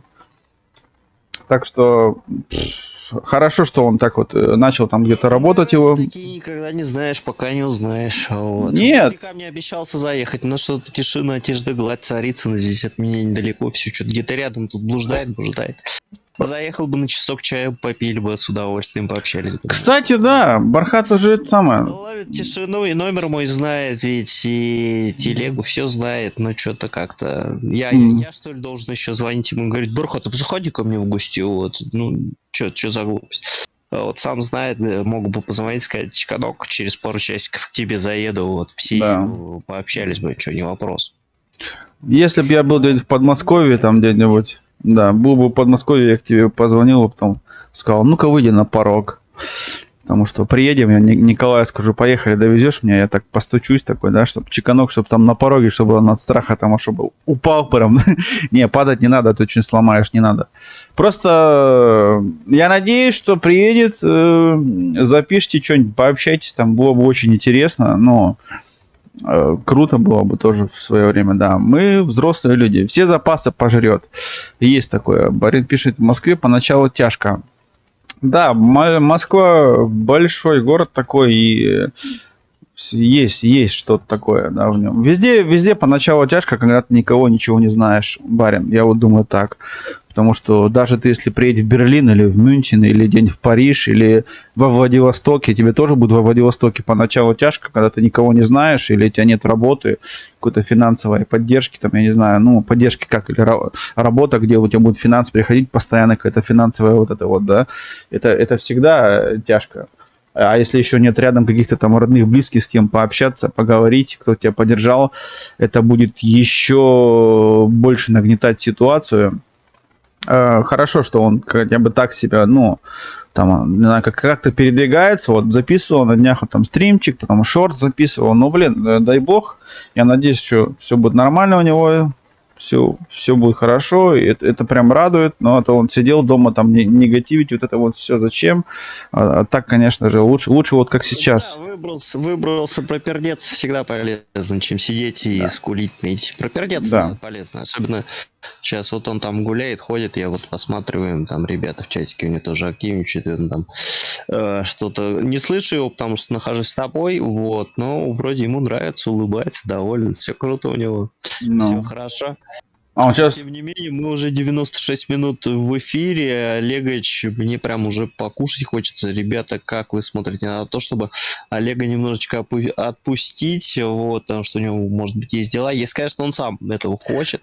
Да, мы еще пару минут пообщаемся, да, потом, конечно же, пойдем. Еще пообщаемся. Конечно, пару минут пообщаемся, а потом нужно будет делать свои дела. Там уже будет видно, как чего, там, не знаю, Сталкер что-то сегодня там тоже ставил примерку, там что-то у него там будет, наверное, прикольное. Надеюсь.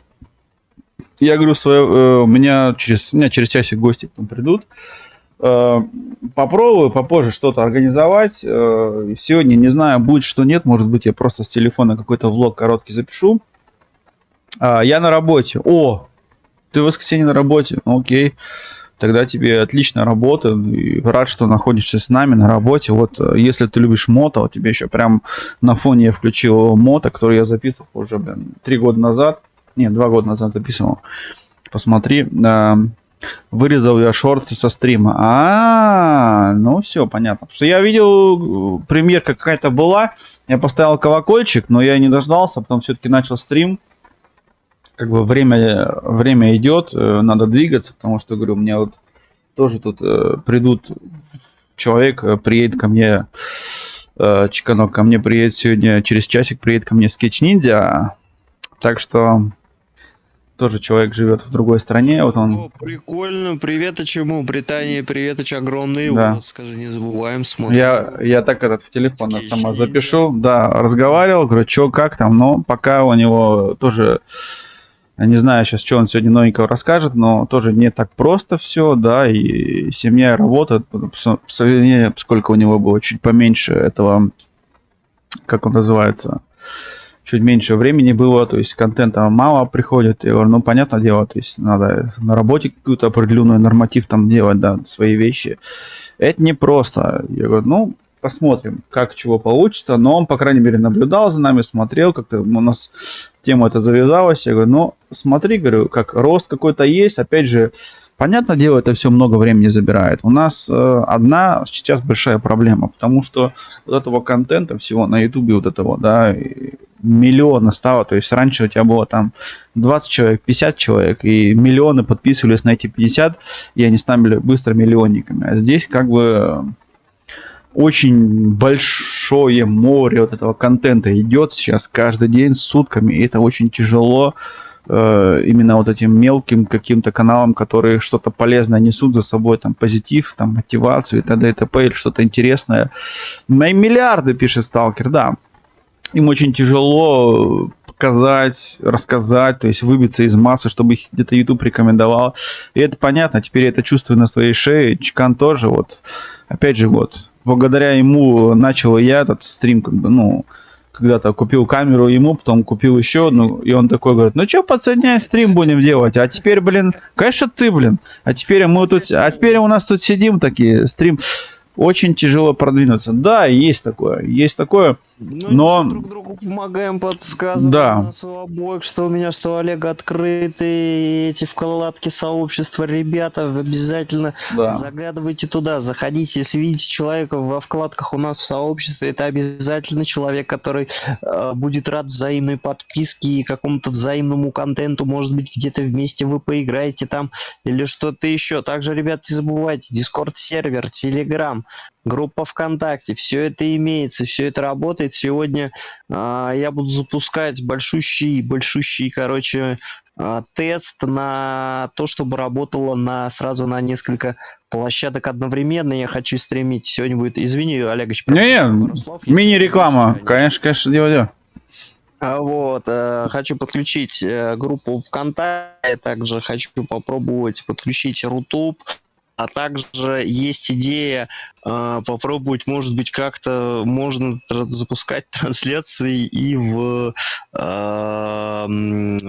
этом, скажите мне, в Телеграме. Вот, может быть, в Телеграму еще подрублю. В общем, ребята, короче, много-много всего. Вот взаимность, ответки и все это продвигаем. Любой контент, лишь бы главное, чтобы человек был не какашкой. Вот, делаем добро, просто от чистого сердца. И вот такая вот у меня информация, как бы все, что я хотел сказать. Да. Если ближе к вечеру сделаешь, думаю, больше шансов будет, что будет больше все-таки людей. И уже ближе к вечеру, скорее всего, я, может быть, в компьютере буду. Тоже будет, блин, хорошо. Да, говорю, вот сейчас вот днем у меня есть дела. Так что, ну, как-то вот так, а там уже будет видно. Смотри, у меня на канале вот стоят рекламы. Какого хрена я от этого ничего не имею, да? Кто-то их понаставил, там рекламу, YouTube. Вот ютубич, ютубовский, да? YouTube, да вообще, подлец, паршивец. Засранец. Какой, знаешь, есть засранец русский, а есть испанский. А есть испанский, засранчо. А я хочу мультики озвучивать. Прикольно. Вот, кстати, Сталкер, насчет мультиков озвучивать. Ты сейчас напомнил мне. Я недавно смотрел, когда Простоквашино на матерный лад, вот это все, да, это уже старая тема, но если что-то будешь ты подобное делать, но с юмором, с таким, как ты преподносишь нам в шортах или просто в своих стримах, это, думаю, будет очень интересно. То есть меньше мата, а больше таких вот заковыристых, таких вот прикольных выражений, штучек с твоим, тем более вот этим, это иногда меняешь там голосом, меняешь чуть-чуть вот эту интонацию. Очень было бы интересно. Чаще стримы делай по играм, гонки онлайн, GTA. Да, Варш, я понимаю это. Мы, как Илья мне раньше говорил, не становись заложником одной игры. Я вижу в данный момент заложником одной игры Человека-базуку.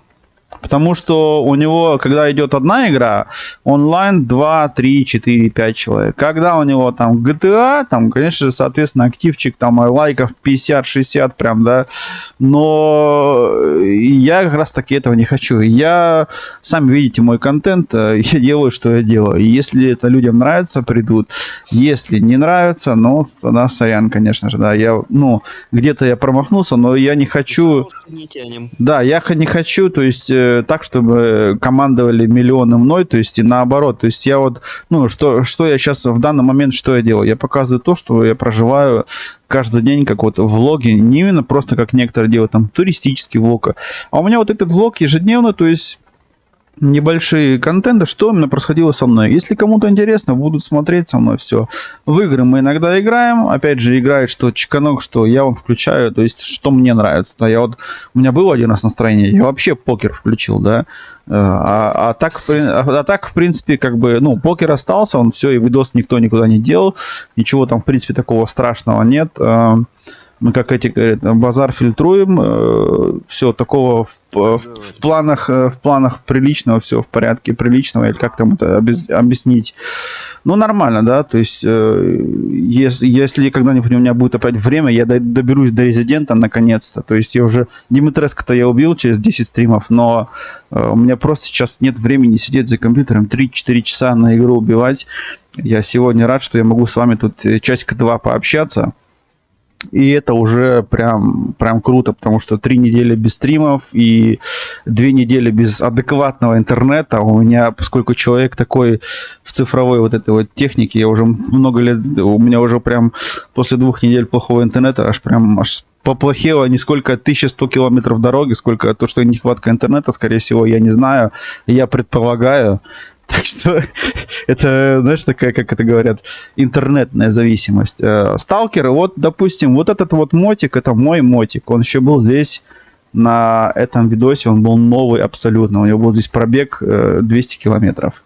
Сейчас на этом мотоцикле пробег почти 16, что ли, уже, или 16 есть, я не знаю. Уже мотик вот. В ближайшие дни я хочу на нем проехать тоже очень много километров. Ну, все попозже будет обязательно.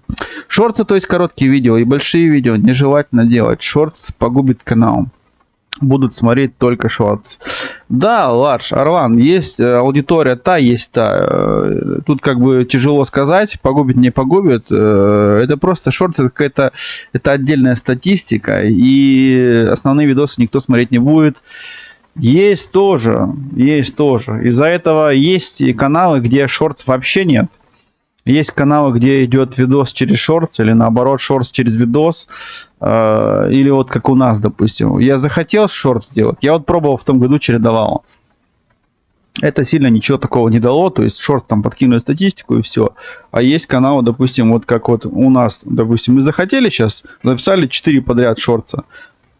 Потом видос. Или 10 подряд шортсов. Вот как Чекан записал 10 подряд шортсов. И он был в больнице. И у него не было возможности сделать там какой-то видос или что-то такое. Он просто шортсом кидал каждый день. И мы видели, чем человек занимается. И для меня в этом плане он выглядел, как вот я записываю влоги, а он показывает себя через шортс нам всем. И это также по-своему прикольно было. Так что насчет основных видосов, да, есть каналы, которые сосредоточены на своих. Вынуждены отлучиться, отойти. Ребята, всем огромное спасибо за внимание, за то, что были.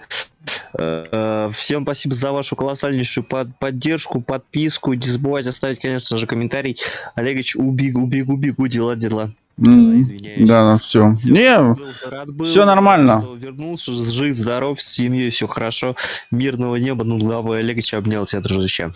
Если что, вдруг вечером разберемся, встретимся, там видно будет, да, все. До вечера. Да, давай до вечера, не будем говорить до свидания, а просто говорить до вечера. Так, ну вот как-то вот в этом плане это все двигается, работает. Что еще? В дальнейшем, я говорю, будет. Но как себя рекламировать, только шортс. Да, через шортс здесь есть такое, сталкер согласен, через шортс приходят и новые подписки, есть такое. Есть рекламировать себя. Не забывайте также в шортсах, как и в простых видосах, добавлять описание, оно там есть. Есть такие каналы, которые это не добавляют. Я это когда-то добавляю позже, допустим, с мобильника не всегда есть время, что-то тороплюсь показать. Хотя бы рад, что уже стоят теги правильные, и это все как-то в той или иной степени работает. Как-то вот так.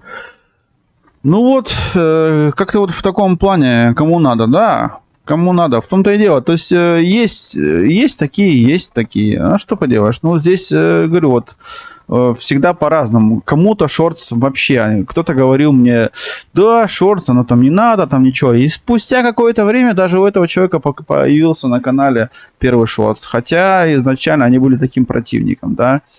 Также сейчас вот у меня вот этот вот Трова есть, не реклама, просто вот сделал когда-то, но все, то есть я там побыл что-то там месяцок, все. Мне это не интересно, как бы здесь охота здесь как бы продвинуть канал, общение с вами, здесь большая какая-то аудитория стала, и разговариваем, общаемся. Трова заходишь, там какого-то актива такого не было в свое время, и я не знаю вообще, буду ли это делать дальше или нет. Пока это все заморожено. Здесь вот так вот. Общаемся через Discord. Не знаю, сталкер как-нибудь будет. И мне очень бы интересно было с тобой пообщаться в рубрике «Специальный гость».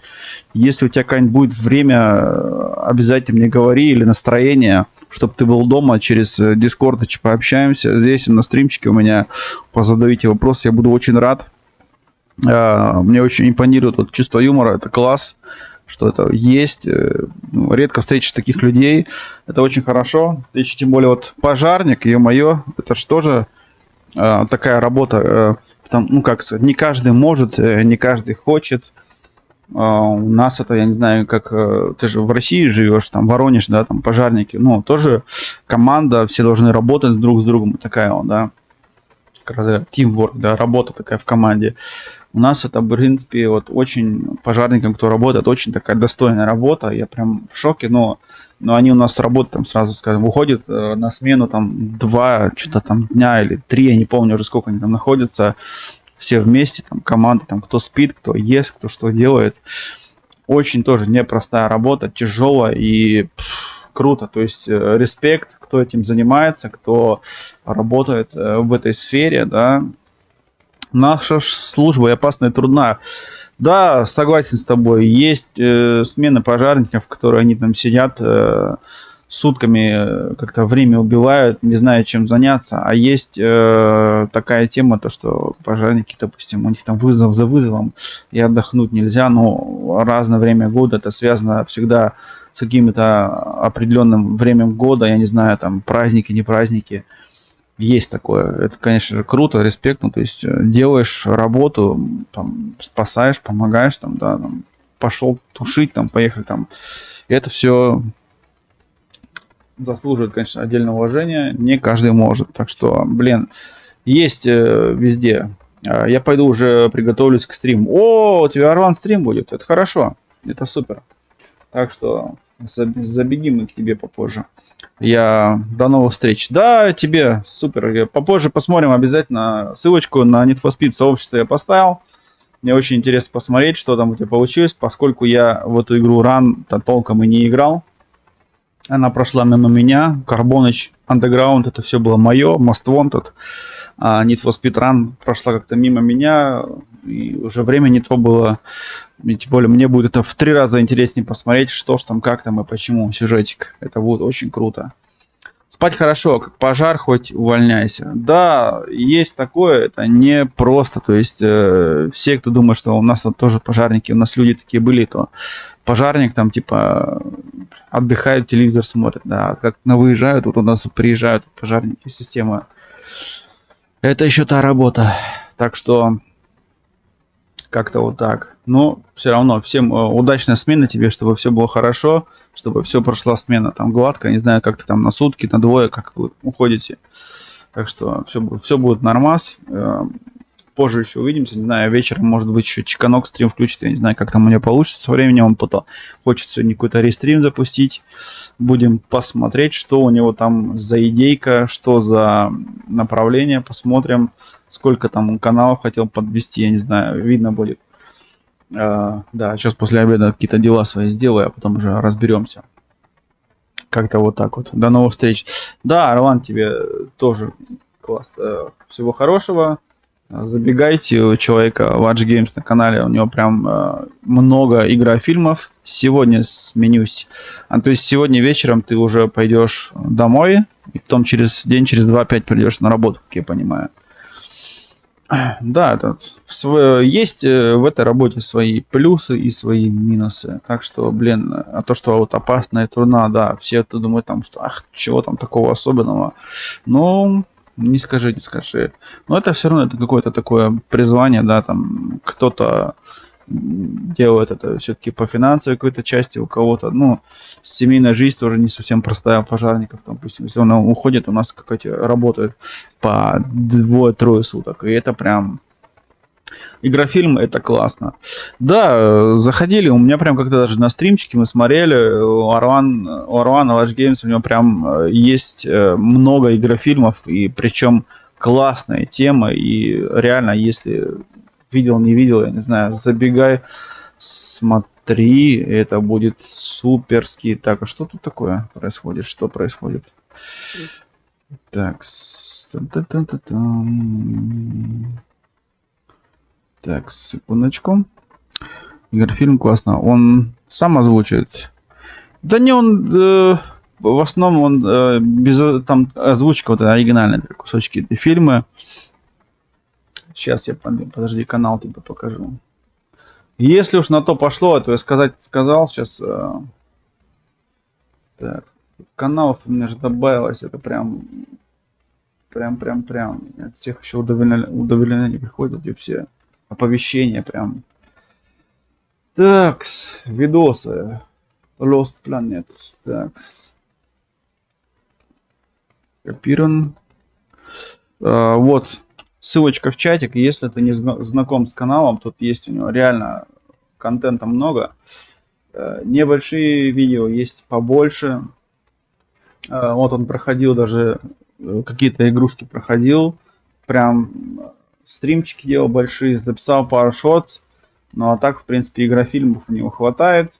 Можно что-то посмотреть, что-то интересное найдешь для себя. Прохождения какие-то. Мы как-то смотрели тут Silent Hill, Call of Duty, там Medal of Honor смотрел. Блин, ну есть море контента. Да, ну это не каждому дано, кто-то просто не хочет. Но у него прям вот если по игровым контентам что-то интересное посмотреть, ну прям добро пожаловать, да, это говорю вот. Посмотрел, как там мы сидели, прям говорю, на стримчике мне тут смотрели, было круто. Такие вот дела, уже, блин, уже кофе холодный. Я больше всего не переживал перед стримчиком, как обычно. Сейчас включишь компьютер и начнется у тебя там какая-то проблемка, то обновиться, то еще что-нибудь. Такое было, когда долго стрим не включал. Включаешь, у тебя там то ABS хочет обновиться, то Discord что-то не включается. И как бы ожидания были мои оправданы. И сейчас... что у нас сейчас? Сейчас у нас вон Windows хочет какую-то обнову. Ну да ладно, я как бы подожду. Ничего страшного. Что у нас там пришло? У нас оповещения пришли от друзей, от коллег. 12 лайк, мой братан. Так, что у нас тут еще есть? Бархатов, Чиканок. Так, тот самый. Да, вот он, тот самый еще раз автомобиль. Еще раз ссылочку в чат. Кто не видел, забегайте, посмотрите. Это мой. А почему у него не видно подписчиков? Есть такая тема, я не знаю, ну, есть кто-то скрывает это, ну, число ты же можешь убирать от подписчиков, да, и это, ну, то есть, кто-то хочет показать, рассказать, кто-то не хочет. Есть такие, кто-то это выключает. Хозяин-барин, тут тяжело, я не знаю, мы как-то спрашивали, но непонятно. Ну, я... Не знаю, это человек, то есть индивидуальный, как бы можешь убрать тогда, и нам как бы скрывать нечего, и ничего не убираем. Есть каналы у нас из знакомых, где прям нету числа подписчиков, пусть останется это для нас секретом, принимаем это как есть. Я его как бы смотрю просто, что вот контент мне нравится, как он это делает, настраивает. Кажется, у него в Казахстане живет, если мне память не изменяет. Молодец. Такие вот дела. Я не хозяин. Что не хозяин? Чего не хозяин? Ну, понятно. Да, как-то вот так. Так что, что сказать? На сегодня это все. Ну, на сегодня, как на сегодня. На этом стримчике мы, думаю, все. Позже, конечно же, зайду на ютубчик и там уже пообщаемся где-нибудь на канале Чиканога. Или я, может быть, все-таки еще сегодня запишу влог. Очень бы хотелось. Посмотрим, как еще получится. Не знаю еще, не буду заранее еще много разговаривать, но Нужно. Очень рад был всем, кто был здесь. Спасибо, Олег, за прямой эфир. От всех ребята, спасибочки за все. С уважением, Stalker Game Center. Да, Stalker Game Center. У меня на социальные контакты, сам знаешь, или в Дискорде мне прям можешь тоже написать. Там, да, Дискорд, ссылочка на Дискорд. Ну, Чиканок Star Super, да, Дискорд, как бы я там. Если что, или лично там мне там напишешь как-нибудь, там, если есть желание, настроение, то обязательно можем такое что-нибудь сделать. У нас вот уже в рубрике специальный гость, я не помню уже сколько, 6 стримов было или 7. Общаемся, какие-то вопросики. Там, последний раз у нас даже девушки были сразу 2.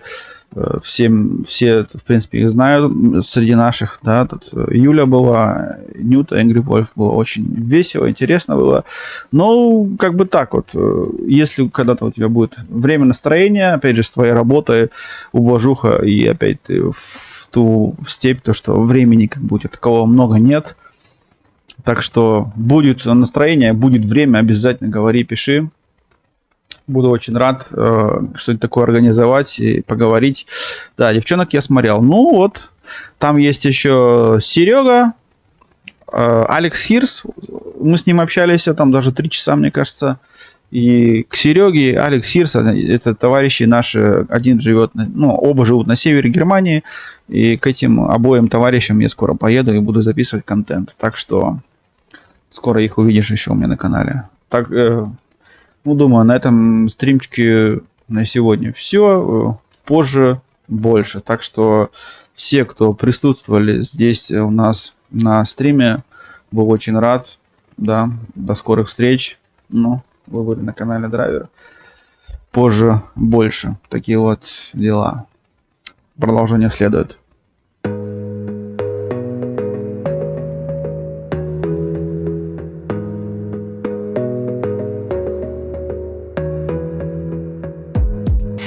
Focus on yourself, on your faith, on your dreams, on your mind, on your health, yeah. You gotta work, never tell, keep your head down, find what you love and excel, yeah. Push and pull and repel any hate, go create what you want, feel compelled, yeah. And once you finally get a taste of the race, you'll never look back once you felt that. Don't let somebody take your time and your worth, just focus on yourself first. Don't let somebody take your time and your worth, just focus on yourself first.